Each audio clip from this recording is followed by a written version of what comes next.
All right, guys, we this is the real take. We've done a couple of these just to practice, but I'm Matt Hill. I'm at the AADE Symposium in Oklahoma City, and I'm blessed to introduce you to amazing, today, young engineers that are coming into oil and gas, luckily for us. Here, start over there. What's your name? I'm Sam Lewis. I'm Tom Davis. And Nick Savage. Nick Savage. I was messing with him earlier. He stepped on my cords and knocked us offline. So if all these podcasts are really good today, it's because he got me to change out the cords. Thank you, Nick. Anytime. So what are you studying at OSU? Every single one of us are mechanical engineering with a petroleum engineering option. And does OSU have petroleum engineering degrees now? They're coming around to that, right? So Oklahoma State just started. They have, as of right now, they offer the petroleum engineering minor, a master's, and starting, I want to say about 2 years ago, they just developed their doctorate program. Wow.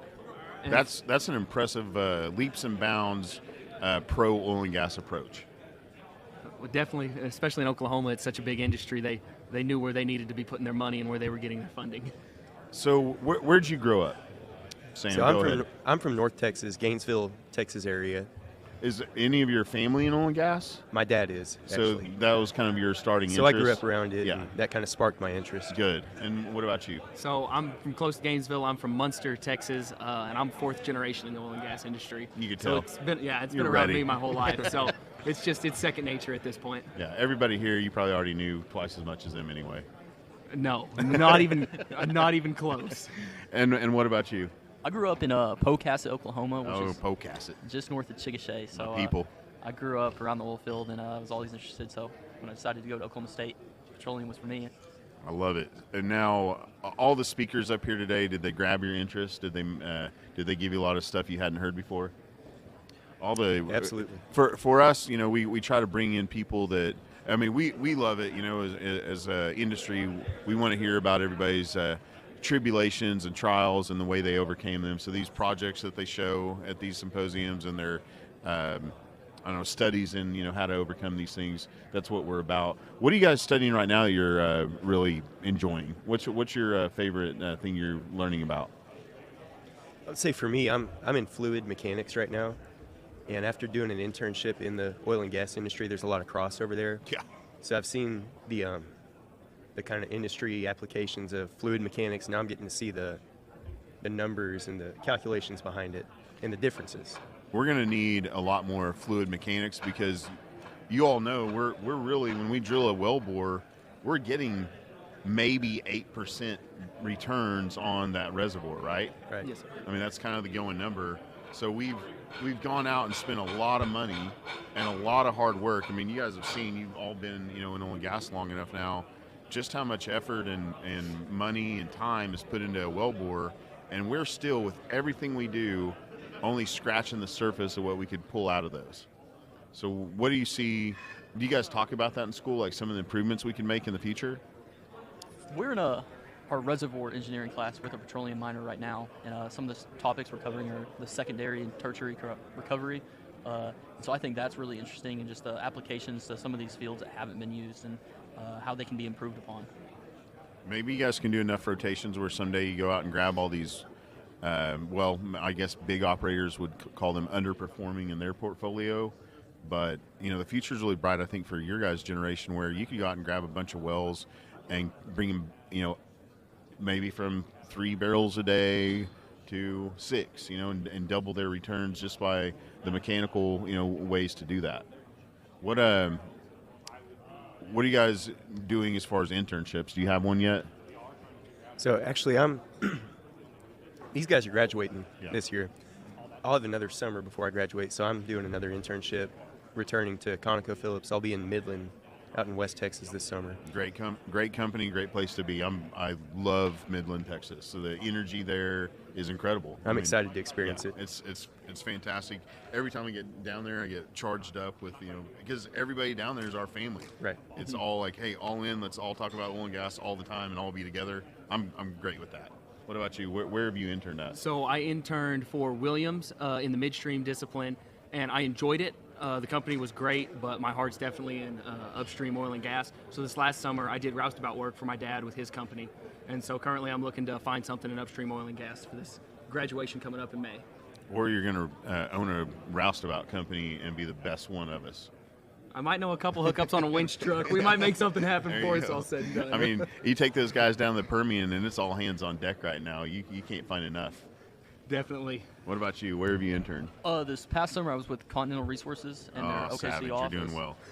Yeah, looking to go back, hopefully. Yeah, so they're in the recruiting mode again, Yes. and they're going to put you through their paces. I know. I'm fortunate to know a bunch of guys in that tower over there, and we're Oklahoma. That's a near and dear to our heart kind of place. Mm-hmm. Have you got to meet Harold while you're over there? I did not this summer. I did get to meet the CEO Barry and COO Doug Lawler. Yeah, if Harold is watching this, we'd all like to meet you, right? Hey, my buddy Ken Lavin, and I've got to shake hands with Harold, and many have. Amazing leader for our industry, but there is a legend, because we all used to walk the halls of Continental as salesmen, pretty much, free range, go and see anybody you want, go up and down elevators, deliver food, and handshakes and high fives, especially when they're needed. But there is a legend. I want to find out if it's true that some Yahoo salesman like ruined all that by just going in and going directly to Harold's office and like barging into something, and like that was it. No more salesmen in the building unless they go through the paces. So that might be urban legend or it might be true, but it's interesting to find out. Open those doors back up is what I'm saying. Okay, Right. Savage, please. All I got to say is I was in the resource development this summer, and salesmen ought to make their way up there every once in a while. Okay, yeah. I mean, you guys deserve a good tray of what did somebody call me the other day? A really good donut salesman. And that's fair. I was like, or a really highly paid comedian that actually gets paid for what I make laughter from. We could all cry, or we could all just go out and do some more of it. So you're really excited about the future of oil and gas. That's hard to do these days. Do you guys face even in Stillwater, Oklahoma? Do you guys feel like there's a stigma with fossil fuels? Do you have any of that, or is everybody like high-fiving you? Thanks for keeping my lights on. Go ahead. I don't know if there's a stigma, but I would definitely say there's not like that high-fiving or hope. Everyone seems to kind of written off oil and gas, and I think they're just not educated and informed. I believe it's here to stay, and excited to be a part of it. What about you? I definitely think there's not a hatred. Everyone growing up in Oklahoma has definitely seen it surround their lives and be a part of it. I think there's just not a realization of how much it goes into everyone's daily lives and routines. I think us being around academics, there's that big push for the technology forward and what's the next best thing and what's new.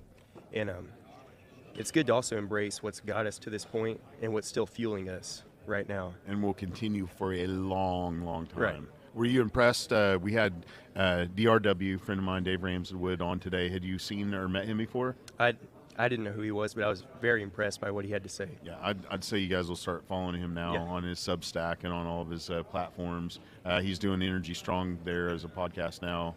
He had a hot take of the day, but he's back on LinkedIn. They somehow took him back, so he's in the warm embrace of all of us on social media again. He's not canceled anymore, but yeah, data guys like that.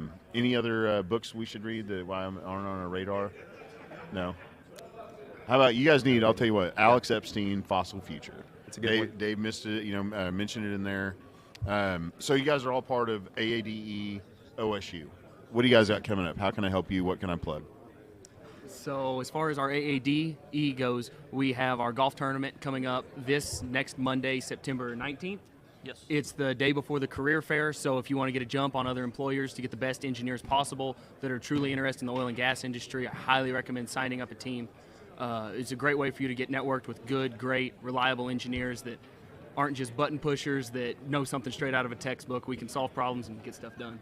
Man, I could not have even asked for a better answer. Thank you, buddy. Well, that's it. What's the best way to find that tournament online? Are you guys on? What'd you put that on? Did Dree put it on? Dree put it on LinkedIn. Better yet, you shared it on LinkedIn for us. So you're probably our biggest network. I'm so sorry for you right now. Well, always go to don't you guys have a SPE OSU website also? We have an AADE LinkedIn account. I'm sorry, SPE. Yeah, and we have our SPE account too. They pretty well jointly run together. At this point, to try to get as many students involved with as many companies as possible. Yeah, I mean, at the end of the day, please reach out to all the students in oil and gas and see how you can help them. Energy literacy, again, is so vital to our industry. We need the next generation. I know you three will be leaders in our industry in the future, and I can't thank you enough for joining our ranks and be willing to keep my lights on in the future. Maybe you'll get my children and grandchildren to be part. You'll be their bosses and leaders, right? Terrified for you for that. Might have to start a podcast one day. Oh yeah, this is yours. Hey, I will just gift my equipment to you three after I'm done with it. Okay, and you can keep it going. They'll probably get tired of listening to us pretty soon. Everyone's tired of listening to me too, so that's fine. Well, thank you for what you do. Thank you for being here today. God bless you, and praying for your efforts in the future and your success. I know you'll have lots of it. Appreciate it. Thank you. You guys did good. This is our show, everybody. We'll see you next time. Take care. God bless you. Bye bye. That's it. That's what we do. There we go.